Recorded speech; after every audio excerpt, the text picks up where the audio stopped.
I'm finishing up my tour in, it was the wet season. We didn't go by months over there. It seemed like we went by the dry season or the wet season, because that was when the bad guys either hunkered down and held their position, or they tried to advance their position, move their position forward. And so it was a wet season of 1971. And I was getting ready. I needed to get out of Southeast Asia. I had been in Southeast Asia for more than 2 years at that particular time. And I need a break from this. I knew I had to get back to the States, decompress, and then, if the war is still going, come back. I wasn't going to have just one tour over there in Southeast Asia. I believed in participating in the war until the war was finished. One tour for me was not enough. I'm not a one-tour guy. I do the job until the job is finished. But 2 years straight now is perhaps a little bit much, and maybe I need a break. So I'm thinking, since I'm going to get out of here, and eventually, when I did leave at that particular time, it had been for 2.5 years straight. I wanted to take something back with me that said, I've been there.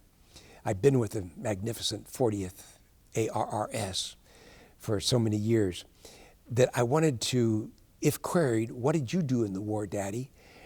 Which was a movie, anti-Vietnam War movie. If somebody asked, what did you do in the war, Daddy? I'd be able to show my ass. And it would be, I wanted a tattoo. Now, I didn't want just a regular tattoo. I didn't want something that said Southeast Asia and the dates. I didn't want a tattoo that was mundane, that everybody had. I wanted something unique. I wanted an emblem that showed valor and courage and that I was there. But it wasn't going to be in just a place on the body there that everybody had. I wanted it to be absolutely unique. And it would be revealed and showed under a set of circumstances or protocols that people would remember. Now, what would the tattoo be? It would be my squadron, something that could be a PJ Beret or a PJ Flash, perhaps, but it's more than just PJs. It'd be the valorous Jolly Green Giants. And the emblem of the Jolly Green Giants were green feet.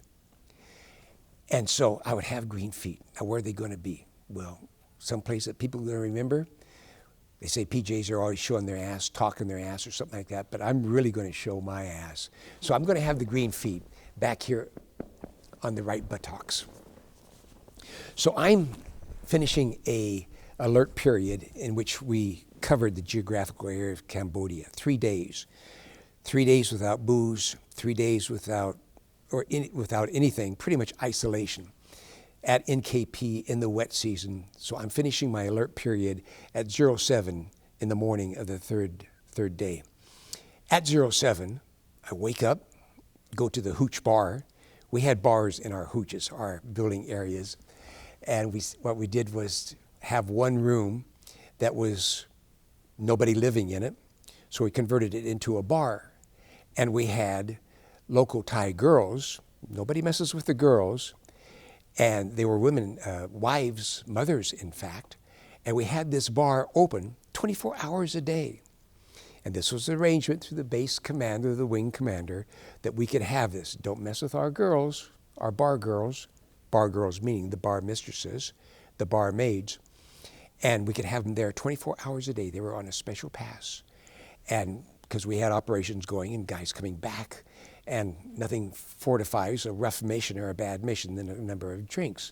Booze settled and rectified a lot of situations over there. And so anyway, I'm coming off alert at 07 and getting ready to go downtown to get these tattoos. But before I go downtown, let me have a little bit of courage and fortification myself. So I have a little bit of booze. So I'm sitting there drinking down some rum and cokes, and in walks one of my teammates who's been over there for years and years also. He's got more time in country than me. And he says, Fisk, what are you doing? I'm doing this. I'm going to have a tattoo. And he said, oh, that's good. And I look at him, and of course, he's hungover.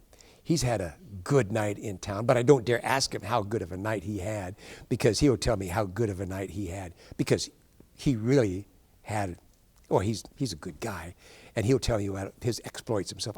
Chuck, I don't want to hear about your exploits, because I'm about to go downtown and have those exploits myself. But I'm enjoying looking at him because he's nice and mellow. I'm not mellow yet.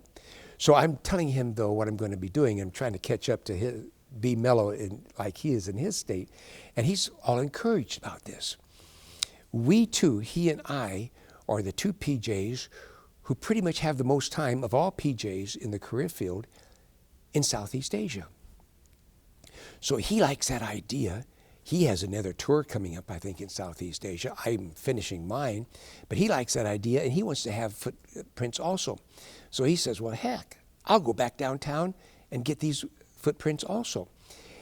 Now, we're medically trained people. We know good hygiene and things like that. So we decide, okay, we'll get the footprints, but, tattoos kind of hurt, especially this guy that we have downtown there. I'm sure he's not hygienic. I'm sure his needles are not state of the art, so they're probably going to be kind of dull. So we'll go by the PJ section, and we'll get some 4x4 gauze to make sure that our butts are protected after this thing is done. We'll also get some anesthesia. Now, we can't inject the anesthesia because that will distort the skin, but if we take this lidocaine, break off the top and put it on the top of the skin, and then when the needle drives in the lidocaine, then that should numb it up. Didn't work, but it was a good idea in theory. And we'll take some bacitracin and neomycin as a antibiotic. All good PJ stuff. Now, I'm trying to get caught up to Chuck, and Chuck, I could say that the moon is going to rise at 12 o'clock and outdo the sun, and Chuck would, that sounds good too, I said, Chuck, should we have footprints in our middle of our forehead? And he would say, So Chuck is no help for me, and I'm trying to get inebriated to his state. So maybe all this rationalization is not too good, but it sounded good at the time. So anyway, we get to the PJ section, break into the medical department, and get all the stuff we need. And off to town we go on this holy quest. We know where the tattoo artist is. His name is Jimmy Wong. And so we go to Jimmy Wong's tattoo parlor. Jimmy Wong's tattoo parlor is located in the old French section of NKP. Down in the French section, moldy, old, dilapidated buildings in the wet season, and it's old and musty and moldy and mosquito-ridden and stuff like that, but that's okay. We're on this holy quest. And so we go back into his shanty, and as we open the door to go into his office, there's this guy in there, I've never seen him before, and he's getting this great big four-masted ship tattooed with full sails on his chest. And he's just sitting there. I mean, this guy is heavily obese for the standards of 1971. Today, probably just SOP. But in those days, he was very obese.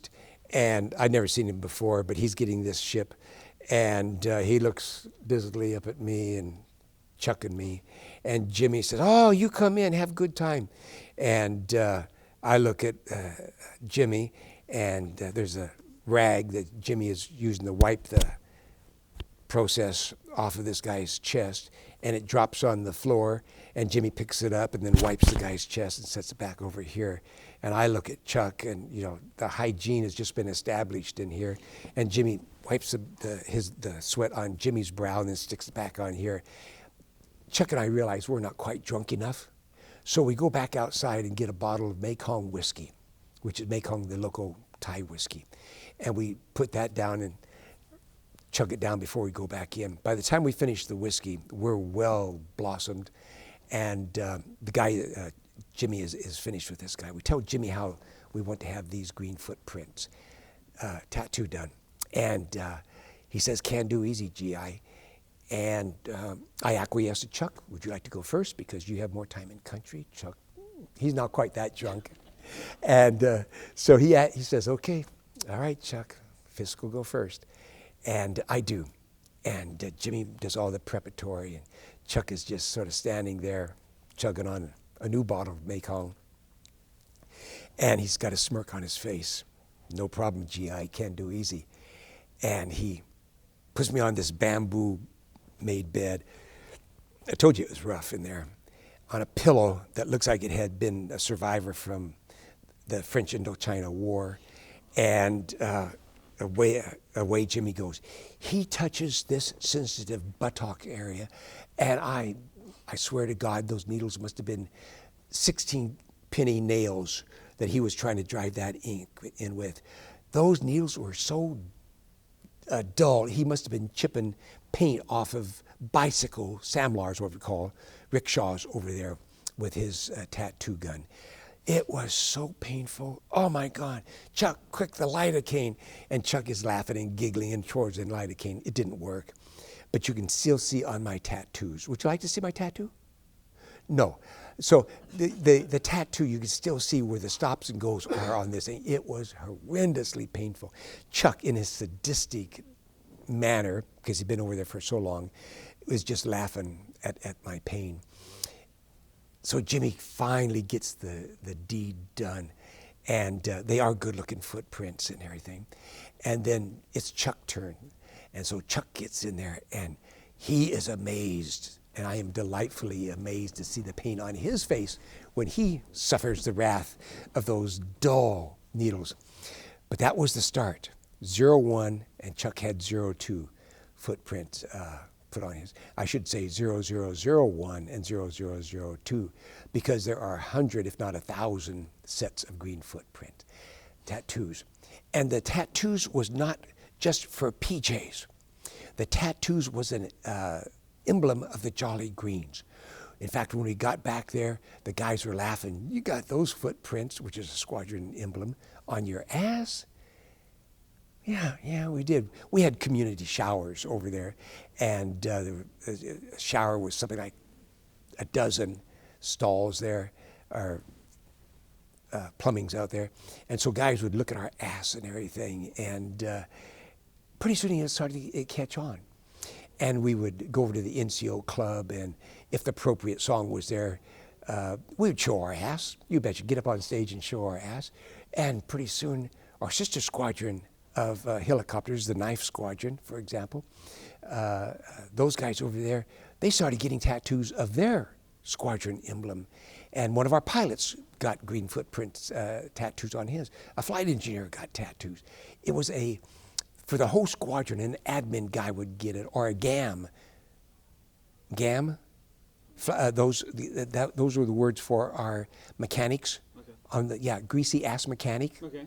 On our helicopters. So the GAMs, it works. So the GAMs, it was a squadron, it was squadron pride, and anybody could get it. When I came back here to the States, our wives, the wives of PJs, would get tattoos, pink tattoos, footprints on their body parts, because they were proud to be the wives of Jolly Green and things like that.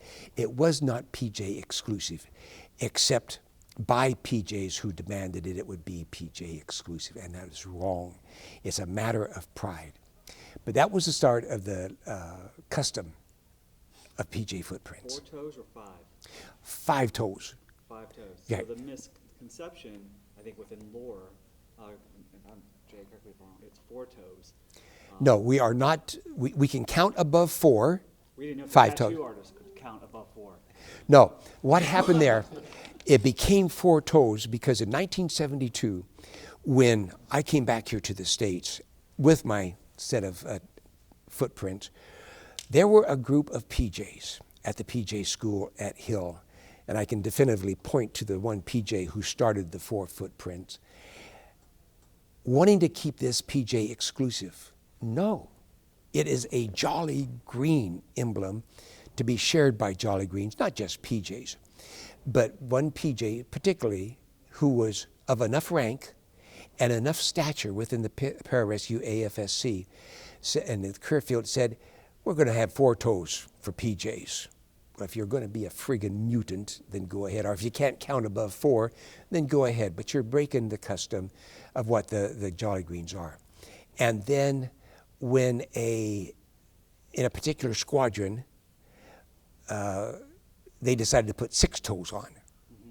Now, we're not mutants either, so 5 toes. In strict accordance with, it is 5 toes. And when I had a small business up in New Hampshire that I ran for 16 years, guys would ask me, what is the proper tattoo? It is 5 toes. And so guys who would have 4 toes would come to New Hampshire and get their 5th toe put on there. If you're going to be a PJ, and if you're really going to be in a custom with the tradition, put on 5 toes.